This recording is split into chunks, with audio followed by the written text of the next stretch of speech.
so much. I'm truly delighted to be here to tell you a little bit about the Engaging News Project. Let me start briefly with what got us started thinking about this idea. And what really got us thinking about it are some issues with the news industry. It's facing troubling times, and the Engaging News Project was a way we thought we might be able to help. So there are two observations about the news industry that really got us thinking about it. The first is that we have all of these traditional outlets that are being asked to do more with less, and not just a little bit less, a lot less. And what I mean by this is multiple. So first, they're being asked to do more. So to take a small example, local television news today is required to have 50% more time broadcasting news than they did back in 2004. And we can think about this more broadly. Not only are news organizations being asked to complete a printed newspaper and broadcast the nightly news, but now they have to have an online presence and a mobile presence. So they're being asked to do much more. And they're being asked to do much more with much less.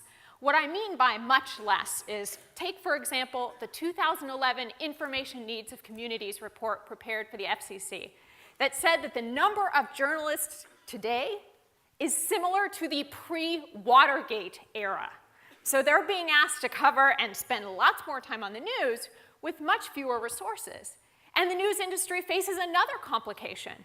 Although we see audiences growing online, revenues from news online they're not keeping a pace at all. So you see audiences increasing, but revenues not increasing at the same rate. And what's the result of all this? Well, on average, a lower quality news product, and business organizations lurching around trying to find a better news model. So this is the first observation about the news industry today. Second is that we're now in an era where traditional outlets are now facing competition from more niche outlets, many of which have a partisan hue. And what makes me nervous about this is that the empirical research suggests that as people are watching media outlets that match what they believe, they're becoming more politically polarized, which I think is tremendously consequential for us in a democracy. So based on all of these patterns, a potentially lower quality news product on average, a news industry trying to find a better business model, and the potential for political polarization, this is why I decided to say, how can we help? What can we do? And so this is where the Engaging News Project comes in. The premise of the Engaging News Project is how can we provide research-based techniques? So let's actually do our homework and find out what works and what doesn't work, as we heard from the presentation earlier today. And how can we provide these research-based techniques that engage online audiences in two ways? First, how can we make sure they are commercially viable? And by commercially viable, I mean, can we come up with innovations that increase time on site, that increase the number of clicks, that increase the credibility perceptions of a news site? And while doing that, can we also have some democratic implications? So can we inform citizens? Can we encourage substantive discussions? Can we get people to give a charitable view to those people who hold a different perspective than their own? And so this is the ultimate big idea of this, is how can we do both of these things at once? And can we come up with innovations that will do it?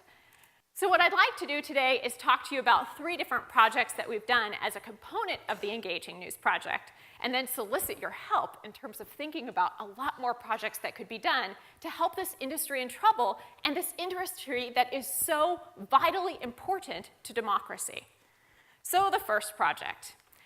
The first thing we did was we did an analysis of what's going on in the news media industry right now. What sort of practices are they using on their sites?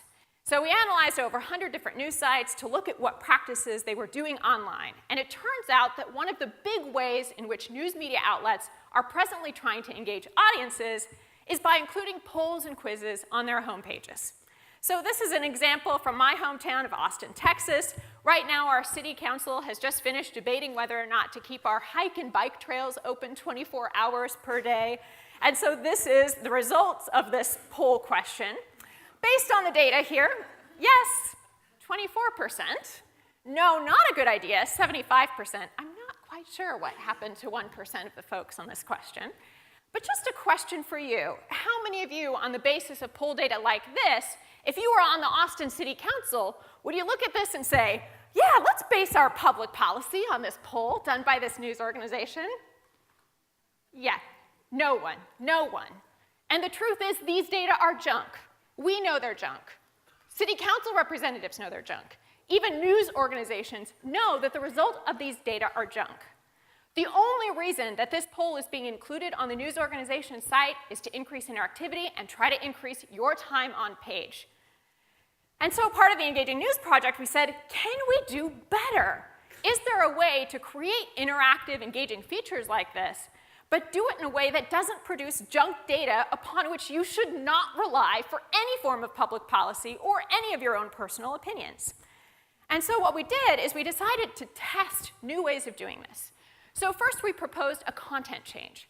Instead of asking people what their opinion is, why don't we ask them to guess a public opinion result?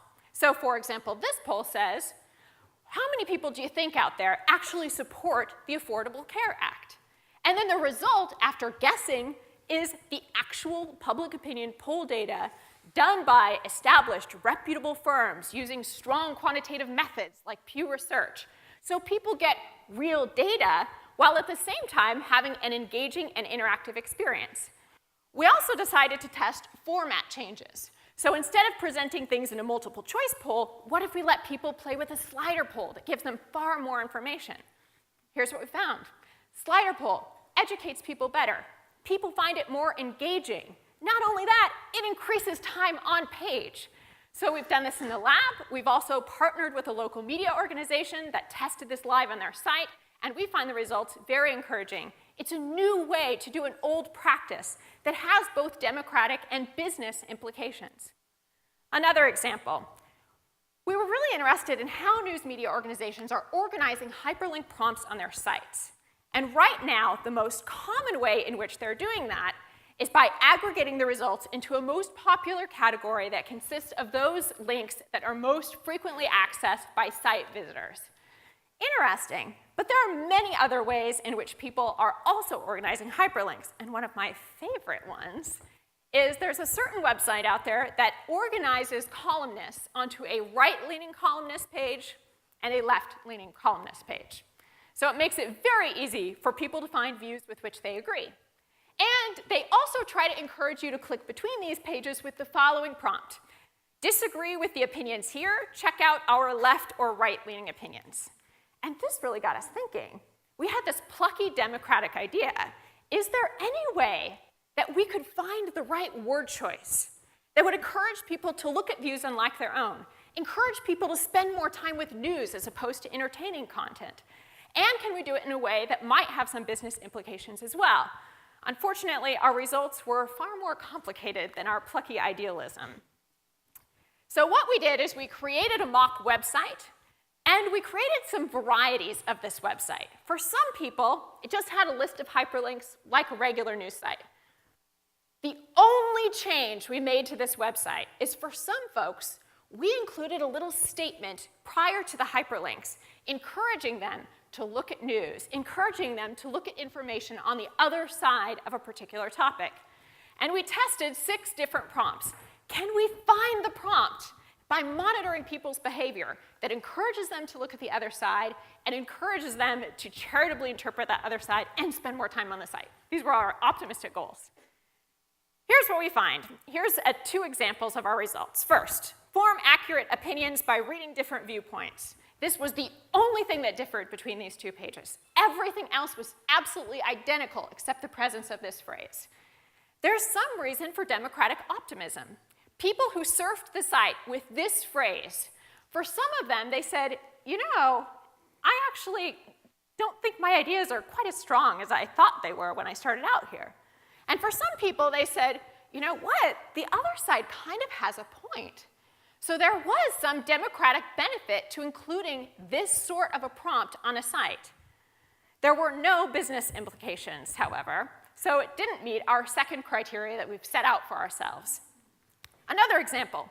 Thanks for keeping up with the news. Be proud of protecting your democracy. Here, people did spend less time with entertainment and more time with hard news on the page containing just this phrase, compared to the page without this phrase. They also saw their own views as better, so that's not exactly democratically encouraging. If people go to this site and then they say, oh, my views are really great, and the other side, not so much. In terms of business implications, people surfing the site with just this phrase rated the news organization as more credible. However, they also clicked fewer times. So a really mixed story here, and we found this over and over again across our 6 prompts. And at first we said, how disappointing. We didn't find the magic word choice that would lead people to do all of these great things we had hoped for. But on the other end of this coin, or on the other side of this coin, I think it actually is really important what we found, because it showcases how much wording matters. One phrase on your news site, you might put it there just innocuously, just thinking of it without even thinking much, can have severe business and democratic implications. And so we're passionate about thinking more about how these word choices matter. The next one that I'd like to talk to you about is what we call our buttons project. And we were interested in looking at how people engage in comment sections on news sites. And one of the primary ways in which people can engage on these sites is by clicking the like button. But the like button really has social meaning. Let me share an anecdote with you. I have a colleague who happens to be a very fervent Obama supporter and decided in the last election that he would also like Mitt Romney's page. And so he liked Mitt Romney's page, and it showed up on his Facebook feed, and his friends went absolutely crazy. It was hilarious to see the comments. Has your Facebook page been hacked? Are you okay? What's happening here? And I think the reason why is because like really does have this meaning. Like means I agree with that. But maybe we should think more creatively about buttons, and indeed a number of news organizations are doing just this, but we wanted to empirically test it. Can we come up with a better word choice than like that might encourage more substantive discussion among people with different perspectives? So we decided to test a respect button. So in the lab, what we did is we gave some people a comment section with like, other people an identical comment section with respect.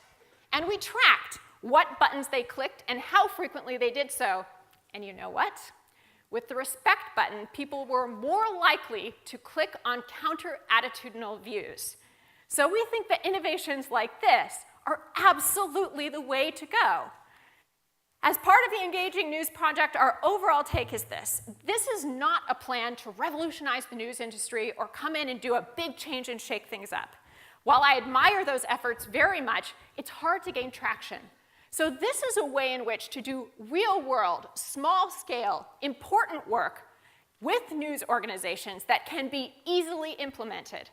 And my challenge to you here is, can we think about more ways to engage the news industry in this business of democracy and do it better than we've done it so far? I would be delighted to hear any suggestions that you might have in the coming days here, and thank you so much for the opportunity to share this with you at PDF.